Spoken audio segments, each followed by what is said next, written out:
আতিয়া কালাম পরিবেশন করব, তারপরে পরে অন্যান্য আতিয়া কালাম পরিবেশন করব। তার আগে ছোট্ট করে তাকবীর নেব, উচ্চ সুরে তাকবীর দিয়ে দেখি নারায়ে তাকবীর, একটু জোরে দেই নারায়ে তাকবীর।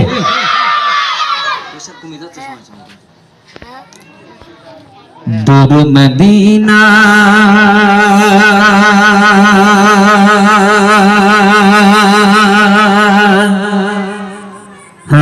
রোজা নিরালা ঘুমা